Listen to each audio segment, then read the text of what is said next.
Hey folks, Jim Thomas here, Fitness Management and Consulting. I appreciate y'all being here at the channel today. And to all of our current subscribers, we appreciate you being back. And for you folks that are finding us for the very first time, you're new here to the channel, please consider hitting that subscribe button. I appreciate it. And if you find the content beneficial, please consider hitting that like button as well. And to learn more about me, learn more about my company, please check out the links below, whether it's for, funding opportunities, it's for, prize promotion, marketing programs, it's to join our email list, a host of things. I would also suggest, checking out our courses section, which you'll find the Gym Management Playbook. And for you folks that are new at this, if you're struggling, you're just getting reopened again, the whole idea of the Gym Management Playbook is to help you shorten your learning curve, maximize sales, maximize profitability. So check it out, see if it's for you. We hope to see you there soon. And with that said, our topic for you today is gym sales prospecting myths debunked. Okay, misconceptions about prospecting debunked. Okay, now before I get into this, I want to say that this is probably not going to be for everybody.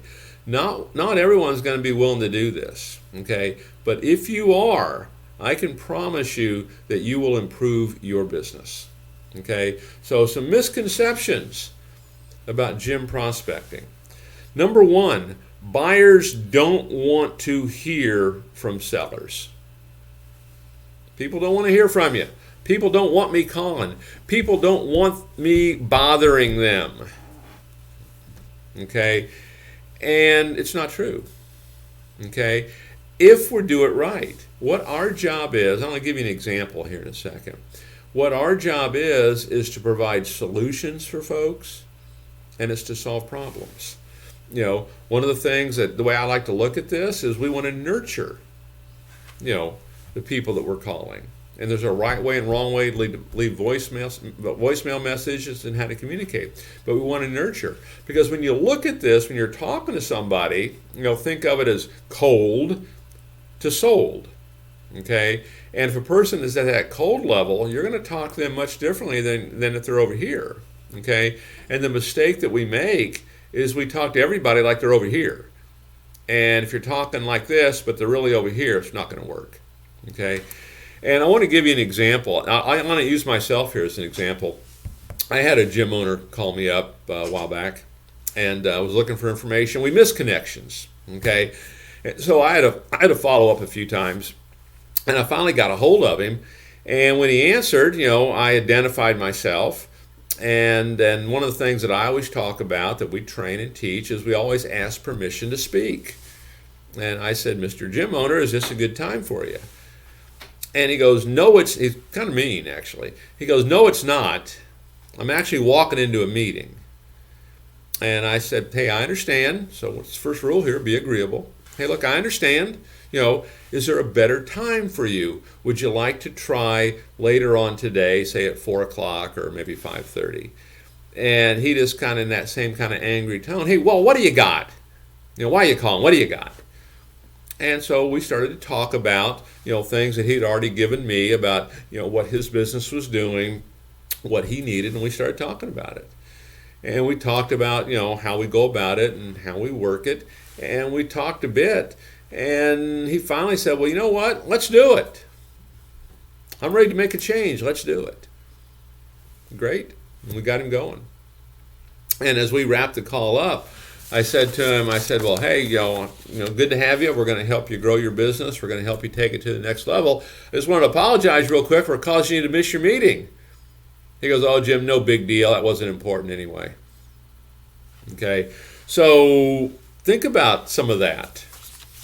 Okay, prospecting misconceptions that buyers don't want to hear from sellers. People love to buy. People want solutions. People want problems. They just don't want to be sold. And they don't want to be sold prematurely. Okay, so make sure we're nurturing. We know where we're at in the process. Number two, cold calling is dead. Cold calling is dead. Okay, common misconception. Okay, and it's not true. And now part of this will depend on how you view cold calling, right? How do you see it? Okay, if you've got a lead that no one's talked to for 30 days, for 60 days, is that cold? Is that a cold call? Some people think so, others don't. Okay, but cold calling is dead. Okay, if you're calling a business, I'm going to give you a couple things to think about here on this. Number one, if you're calling, say, customers, a lead base in your gym, okay, or if you're calling inactive members, okay, remember that we want to nurture. And if you're not sure where this customer is, just pretend like they're cold. And if they're cold, what has to happen? It's not a matter of selling. You haven't earned the right to sell, okay? It's about building trust. It's about opening up a line of communication. It's about being a servant. It's about being a resource center.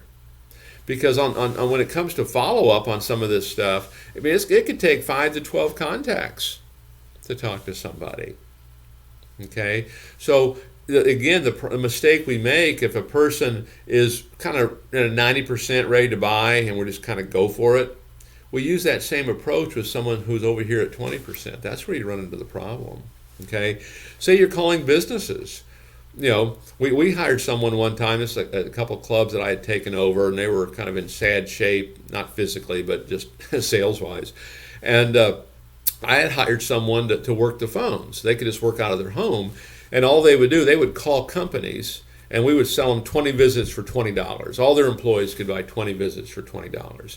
And so I let him keep the $20 because all I wanted was the traffic. And so I had a kind of a straight commission employee. He'd make, $200-300 a day. He was happy working from home. Worked out really well for us. But how we did it is we would either fax. If they had a fax number, we'd always use a fax if we had a fax number. If they didn't, we'd use email. But we prefer the fax. And we'd fax over this special membership opportunity. And he'd make these phone calls. Hey, reason I'm calling to make sure you'd receive that special membership invitation we had delivered to your business earlier today. So we're warming it up. We're just not blasting in, we're warming it up. So, the myth that cold calling is dead, I don't find it to be true. Now, a lot of folks, man, they don't want to pick up the phone. Okay, I'd rather text, I'd rather email. And I can just tell you this, if you're going to be a superstar prospector, the phone's going to be essential. We can't lose the human element here. Okay. Number 3, it's impossible to get through. It's impossible to get through. Why make the call? It's impossible to get through. Okay. Well, first of all, let's make sure that we're asked permission to speak when we're there. Okay. Courtesy works. Respect works. And part of the reason it works, unfortunately, is not too many people do it. But also it's the right thing to do. So stay with that mindset. With that mindset, you're a servant. You're a resource center. This is not a one-call close. You're nurturing this thing. You're moving them through the process, okay? But you can get through, okay, to these folks, okay? And so when you're making these phone calls, what is the purpose of this phone call? Maybe it's just to get my name known. Maybe it's to get my company known, okay? Maybe it's to set the stage, for that next phone call, okay? But the more you do this, the better you're going to get at it and the more comfortable you're going to be. But you will be able to eventually get through. And I want to give you an example here. And this was like with leads inside the club. Okay? And we had a fellow working in the clubs, and his show ratio was magnificent. I mean, if he booked an appointment, everyone got confirmed, and show ratio was great, and he closed them and had a lot of success. And I asked him one time, I said, what are you doing to get such a high confirmation rate and getting all these folks in? And he goes, well, Jim, I'm doing what you said. I'm asking permission. But I'm asking permission, may I call you before work? And people, for the most part, he goes, they're telling me yes. So yeah, you can call me before work, for sure. And so, Jim, I call them before work, I get the appointment confirmed, and they come in. He was getting through. And you can do this across the board. There's power in asking permission. There's power in asking questions. Okay, so it's not always impossible, but also stay with it and just know it's going to take between 5 and 12 contacts to ultimately get this person hopefully to come in. Okay, you're going to nurture. Now, if you have warm leads that are ahead of all this, hey, I get it, but this is part of it too. Okay, because one of the things you always want to be asking yourself is what I'm doing right now going to result in a sale? And if you're sitting here and say, I've got nobody to call, I have nothing to do, well, go back and watch this video. Okay, there probably is something for you to do if you're willing to probably step out of your comfort zone. And like I said earlier, this will not be for everybody. I understand that. Not everybody is going to want to do this. Not everyone is going to be willing to step out of their comfort zone. But there are misconceptions here because these things will work. Okay. Number 4, buyers don't want to hear from you. Buyers don't want to hear from you.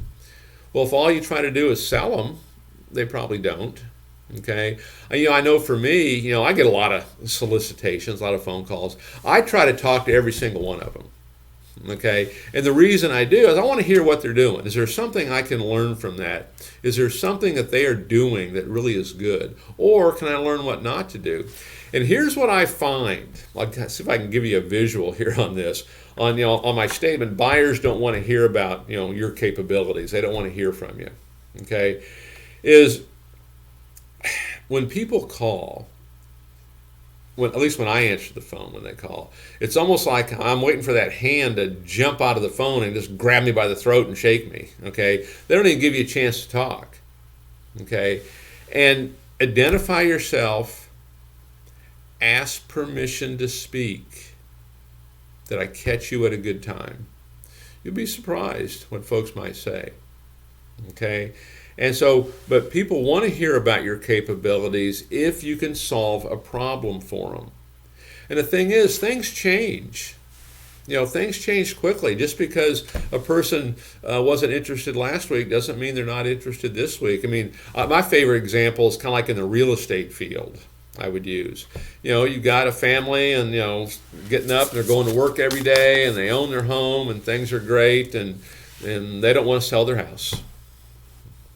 And then they go to work, they find out, oops, I'm being transferred, now I'm ready to sell my house. Well, one week they were not a prospect, now they were. Okay? And so kind of think about that in a general sense. We want to stay in front of everybody, because one of the biggest problems in all of this is that issue of obscurity. People don't know who we are. Those that do don't have us at top of mind. Let's stay at top of mind. But forget about selling for a second. Think about serving. Okay, this can change everything for you, particularly when it comes to this. Okay, and then number 5, cold meetings don't convert to a sales win. Cold meetings don't convert to a sales win. It's a misconception. Okay, if you don't ask, the answer is always no. But be a servant. Okay, solve problems for folks. One of my favorite examples on this is I was at a client club one time, and it was just me and him. Club was empty in the middle of the afternoon, and we were going through some training, and he happened to have, which I was not a fan of, but he had a no soliciting sign on his front window. He didn't want folks coming in trying to sell him. And so we're sitting there, and in comes this young guy, and he's got these coloring books. And they're probably as big as your front door. They're gigantic coloring books. And he walks in, big smile on his face, lots of enthusiasm, and he acknowledges that he saw the no soliciting sign. He goes, "Hey guys, I saw your no soliciting sign, but what I have here has been so popular. I knew that you were going to want to see it." And he was all excited. And it was these big, giant coloring books. And so he's showing them. He goes, and he's talking about, hey, how your kids are going to love it and the benefits of it and why it's so good and all that. And I sat there and watched, and I watched the owner buy like 2 or 3 of them for his kids. He had the no soliciting sign up. It was a cold call, and he bought. Okay? So cold meetings can result in sales. Okay, and one of the things too on this, I mean, you know, these thoughts that are in our head, they're going to become reality. And if we've gone negative on this, you know, you'll get a negative result. Okay, but if you can start to believe in this, you can start to work on this. This can be a valuable resource for you. Okay, and maybe, you know, you've got good warm leads, good steady leads coming in. You know, this may not be the very first thing you go to.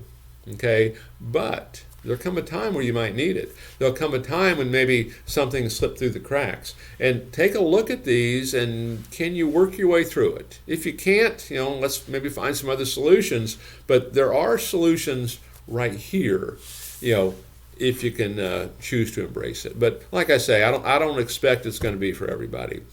For those that it is, you'll get results. So folks, my name is Jim Thomas. My company is Fitness Management and Consulting. I appreciate you being here and look forward to seeing you all in that next video.